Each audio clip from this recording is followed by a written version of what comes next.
going? And welcome to the Creator Spotlight episode 4, where we take a look at creators from around the world, ask them a few questions and see what it is that gets their juices flowing and indeed the creative TikTok ticking. Today we welcome representatives of England, Canada and Australia.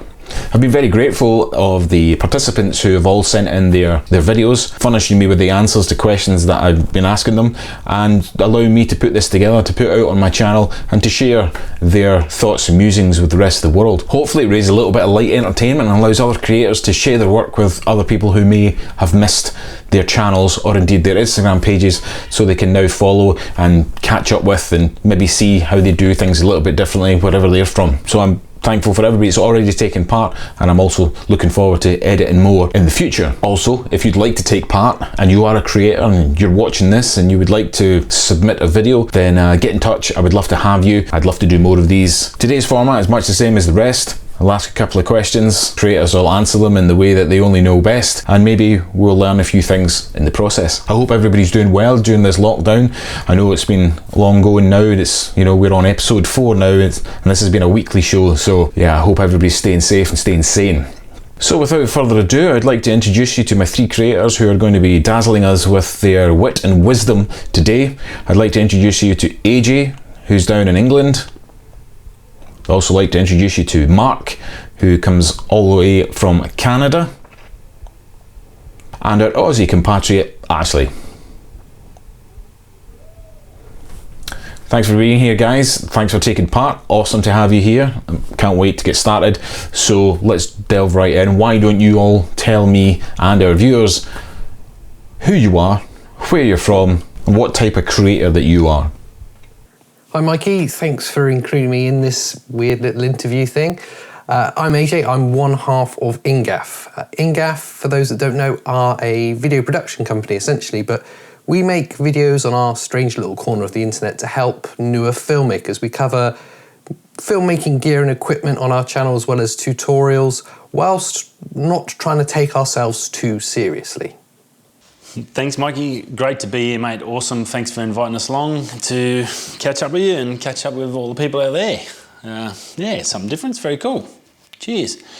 Yeah, look, who am I? I am a guy from Perth, Australia. Grew up in Darwin. Had a fishing team with some great mates from my baseball team in Darwin. Barra Classic, we did that, and I wanted to video it, and I thought I'll chuck it up on YouTube. YouTube was getting big, and thought that'd be a bit of fun, and it'll go viral like everyone thinks it'll happen. And I did that the first year, and then I got into trying to do fishing videos and stuff like that, and just too hard at work because I only get to go fishing once a year. So I started doing other stuff, and then I got addicted to it. I had to teach myself Premiere Pro, Lightroom, Photoshop, all that, and that became like a challenge to me.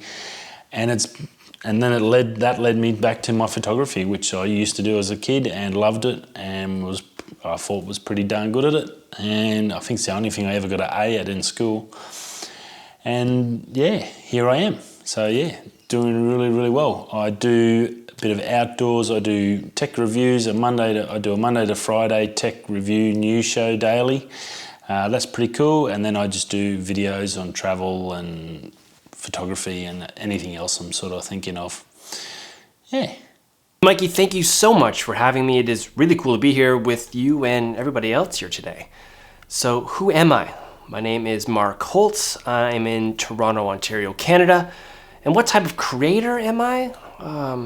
Are you asking if I'm a god? Because I've seen Ghostbusters, and if you're ever asked if you're a god, you always answer yes. In this case, I am not a god. I am just a guy who loves to make films, and I work as an editor, and I love vintage lenses. So that's the kind of creator I am, I guess. Filmmaking, vintage lenses, photography, I guess. I've never really had to define it like that before.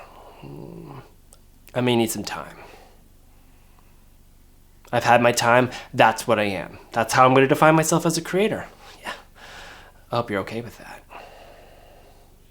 Excellent, thanks very much. Glad to have you here, and it's such an attractive bunch as well. Why don't you tell everybody what it is that inspires you to create? inspires me to create? Well, if I knew the definite answer to that, then you would never have any problems coming up with new videos. I think really what actually inspires me the most is a love of the process of creation, especially post-production. I particularly love the moments where everything comes together in the edit. I kind of really get excited by those. But once an idea kind of emerges, either for myself or with Pete, then I get a real inspiration in the process of putting it all together, to the point of once there is an idea, I want to get it done now. I want it to be done as quickly as possible. So really, for me, the inspiration for creation comes from a love of creation. What inspires me to create? Well, I would have to say I'm in a stressful job, and getting out is the big thing for me, just to de-stress. But getting out, when you do get out there, seeing how good it is out there is just amazing, and seeing some of the photos I get back is just the icing on the cake. But also a challenge, I come from film, where I had to develop my own film, enlarge it and then print it. Now I've had to teach myself Lightroom, Photoshop, Premiere Pro, iMovie, all those things which, if you've never done them before, can be super mega hard, but it's been a super fun journey, and I've learnt so much, and I'm still learning every day of the week. So I think it's amazing, and it's a really creative avenue to be in, and it's a big challenge for me. So it's something away from a stressful day at work in the mines, to come and do this and get home and sit there in front of a computer and basically make something out of nothing, I guess, or get in an image and making that image pop. So yeah, huge inspiration in nature, and in actually making myself better, I guess, is the biggest inspiration of all.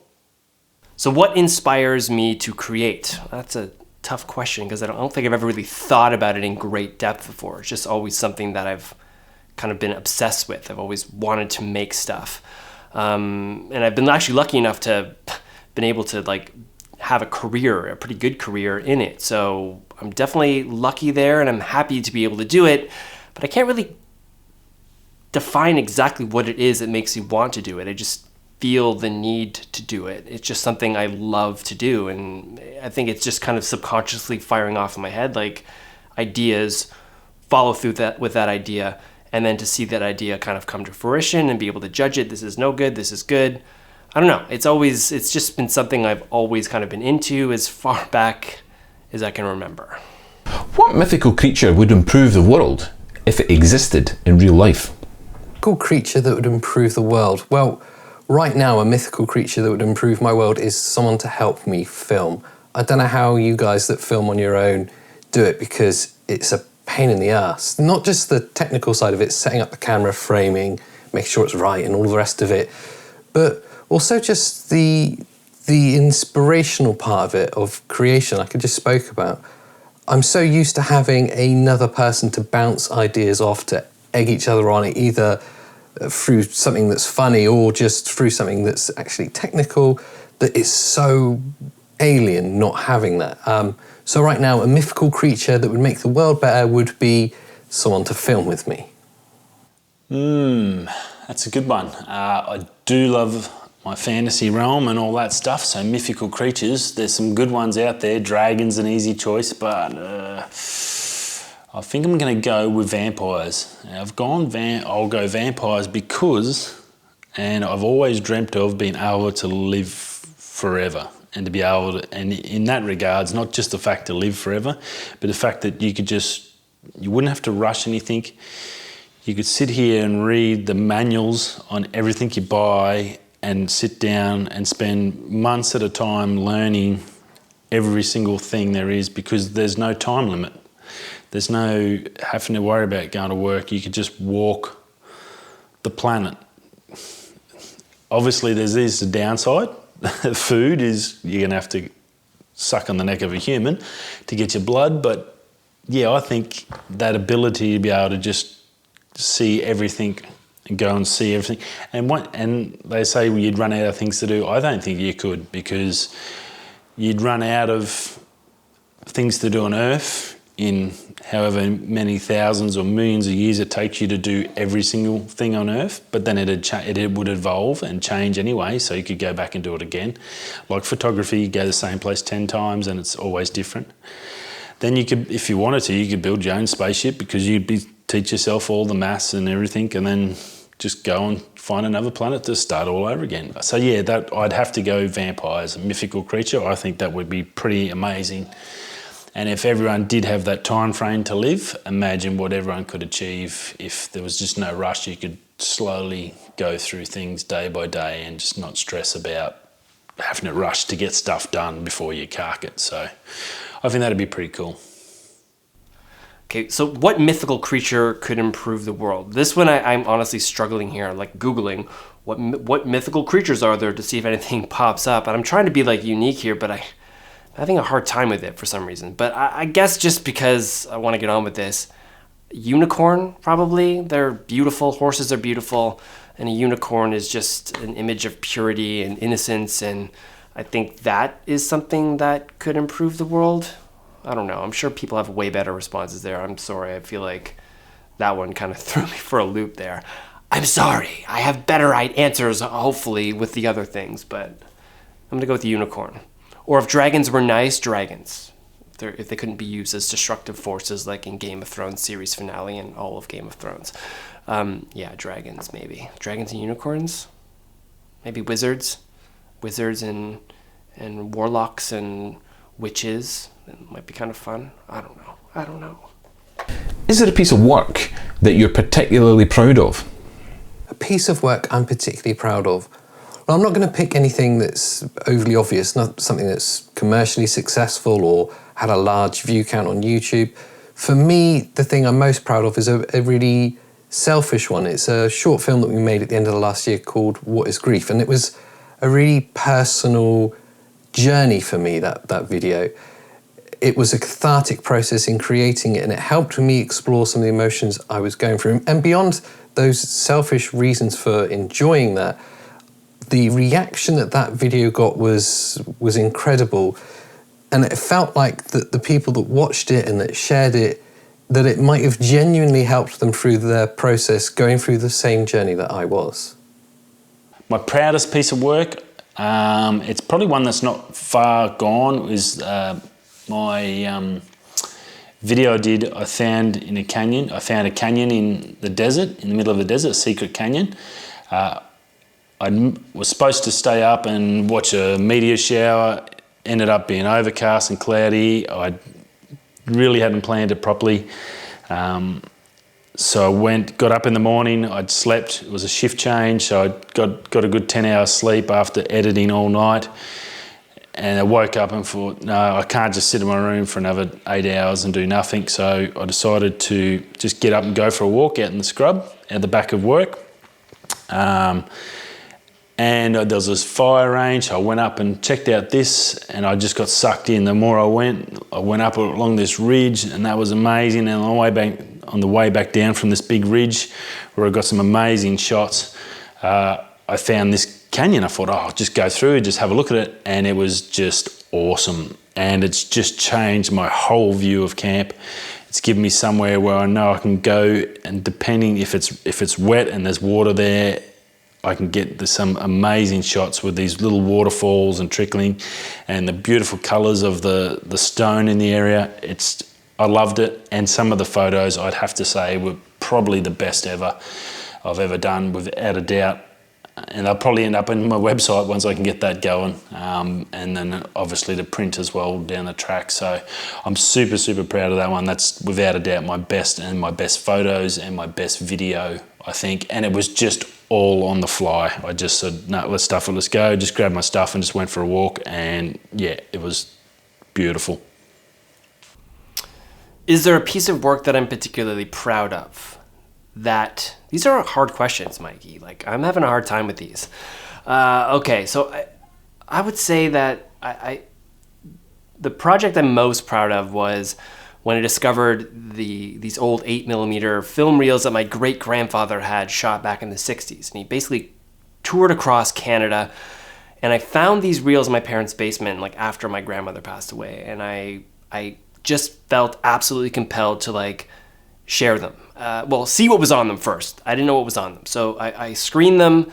I was dumbfounded with what I saw, and I just immediately captured everything. I just recorded with my video camera, I recorded the projection on the wall, and having toured all over Canada from like Vancouver, West Coast, all the way to like the East Coast, Nova Scotia, there was kind of something in it for everybody, and it represented sort of a time that wasn't well documented. Like you see a lot of 8mm footage from the 60s, but it's very particular events. And what I was seeing was it was almost like a travel log from the 60s. So thought sharing this footage with the people of those areas would somehow allow them to connect with their childhood.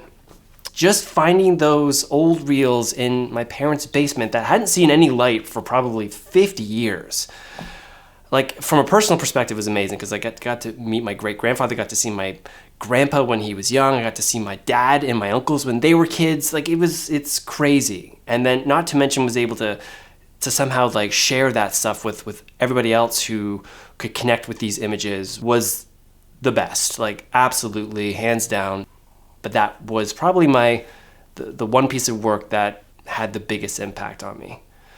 What are some fun and interesting alternatives to war that countries could use?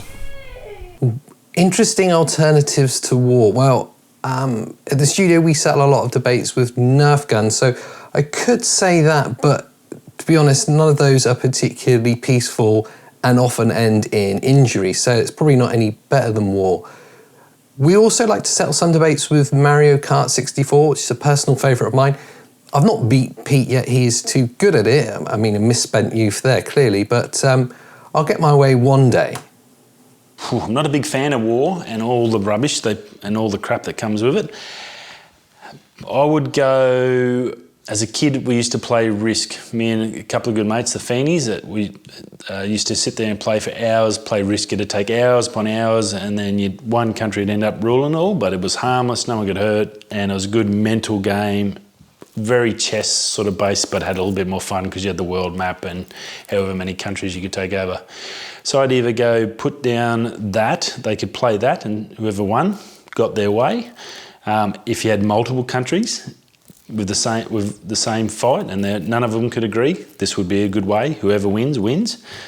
Or the old favourite, a simple one, papers, scissors, rock. You can't beat that. That is good. I've seen that. I've used that in baseball for strikes and balls and for arguments. And I think that's probably the easiest way and quick, easy, simple. But yeah, Risk was a great board game, and I reckon it'd be good for the world leaders. It'd sort out any problem, and then no one can complain. Yeah, very cool. I think the best way to settle a global conflict is absolutely chess matches. Strategy, to plot ahead, cunning, all those same things in war without the bloodshed, and just like swapping pawns for kings and tapping little ticker boxes that clock your time. That or tennis matches. Maybe tennis match might be fun. Play some tennis. I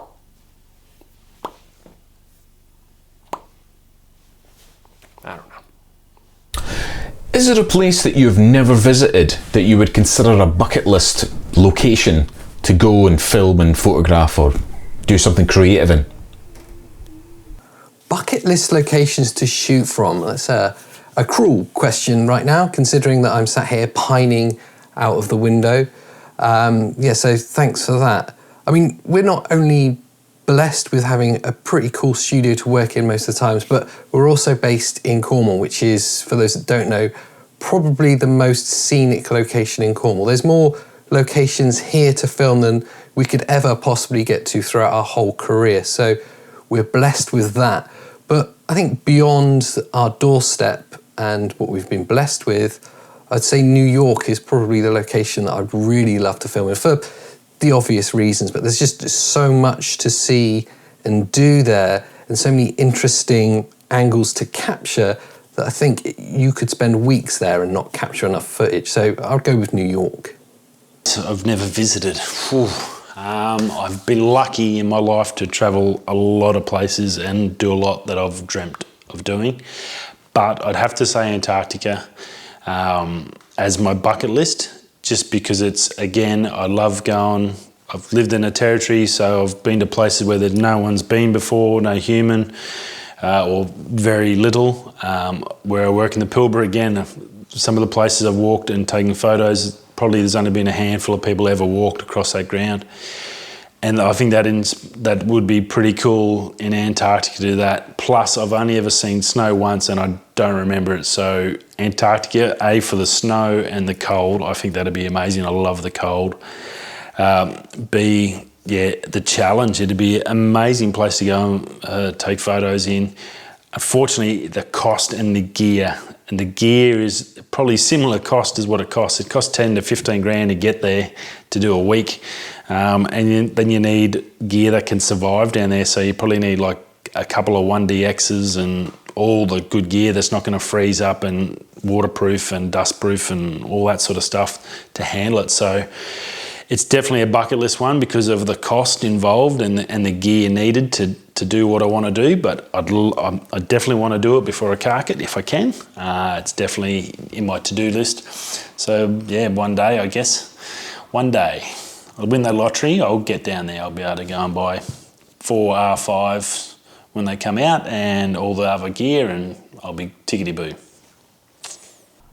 So a place I've never visited that I would love to visit and would inspire me to create actually is Scotland. I think from a photography perspective, from just a storytelling perspective, there's so much history there. I don't know, I just feel like I'd have a field day in Scotland. Edinburgh specifically. That city is unbelievable. What inanimate object would you eliminate from existence? What inanimate object would I like to eliminate from existence? It's one that I stare at pretty much all the time, and that would be the YouTube algorithm. I hate that thing. It's a horrible creation that's only purpose is to keep people on YouTube, which in itself sounds like a really innocent thing, but I think the way it's set up, it only serves to encourage sensationalist, celebrity or clickbait content, because that's the things that people are most likely going to have their eye caught by and click through and watch. So those click-through algorithms are just an awful thing. So unless you're willing to play the game and join in with clickbaity thumbnails and titles, then you're always going to struggle at the YouTube game. So I think the world of creation, especially on YouTube, would be a lot better without the YouTube algorithm. So I would say let's get rid of that. Inanimate object. Rightio, I'm going to go with the stock market. Stock market does not exist. It's pure, unadulterated fiction. It's just zeros and ones shoved on the board. And what's worse is nowadays, in its inception, it was probably realistic because it gave a true indicator of the value of a company. So I didn't mind it in that regards. But now it's just total, utter science fiction. It is people's perception of something, how a company may or may not be here or in the future. And somehow that translates into people becoming rich and having heaps of money. I don't see it any good, and because companies need to continuously make more money than they did last year for that share value to go up, the pressure it puts on employees and people in society to constantly have to either cut costs or get better and more is ridiculous, purely to keep the shareholders happy. And considering probably, I'd say, a vast majority of shareholders are hedge funds, which are all built on superannuation of all us general workers. We are basically working harder into just about killing ourselves just so we can get more money for us when we retire, if we get to retire, if we don't kill ourselves beforehand. That makes sense. I hope so, Mike. But yeah, as an inanimate object, I would love to see that go because I think it causes a lot of pain and suffering. And for the benefit, it purely benefits the rich and wealthy. It really doesn't help us suckers out too much. So yeah, I'd love to see that one go. So if I were to eliminate one inanimate object from existence, it would be chestnuts. They're lazy. The kind of general malaise that the geniuses possess and the insane lament. Chestnuts. And that is that. Thanks very much. Another trio of creators giving us their thoughts and reasonings behind life and its artistic prowess. Thank you very much. It's much appreciated. Love you having here. I hope you enjoyed it as well. And I look forward to working with you all again soon. I hope you're all staying safe and being sensible and sane in your respective parts of the world. So, thanks for having me here, dude. I really enjoyed being here. Well, not here because I'm actually just in my bedroom, but being on this, you know what I mean. Thanks for having me on, and I look forward to watching the finished video. Hey Mikey, thanks for having me along. Awesome to be here. Great. Hope to see you on the channel over at Tigers Media. Thanks for having me on, and yeah, it's been cool. Very, very cool. Something different, and good luck with your channel and the rest of the series. I hope it goes really, really well. And to everyone out there, have a great day. Whether you're going that way, I'll hopefully see you soon. Ciao. Mikey, thank you so much for having me on. Take care, everyone. Thank you, the audience. Thank you, the viewers, for all your comments and likes, and indeed taking part. Like I said before, if you want to take part, just let me know. I would love to have you here. It doesn't matter what creator you are. If you're creating something, you've got access to a video camera, then please get involved. I would love to have you here. So thanks for watching. Headbutt that like button and subscribe if you haven't already. And I'll look forward to seeing you all on the next video. We'll have a new bunch of creators for you on episode 5 to tell us all their tales of whimsy and indeed what gets them out of bed in the morning to create some epic stuff for us all to view. So if you'd like to see more of that, stay tuned, keep checking in with the channel, and again, thank you very much for your continued support and indeed your likes and subscribes. So I'll see you on the next one. Stay safe, stay sane.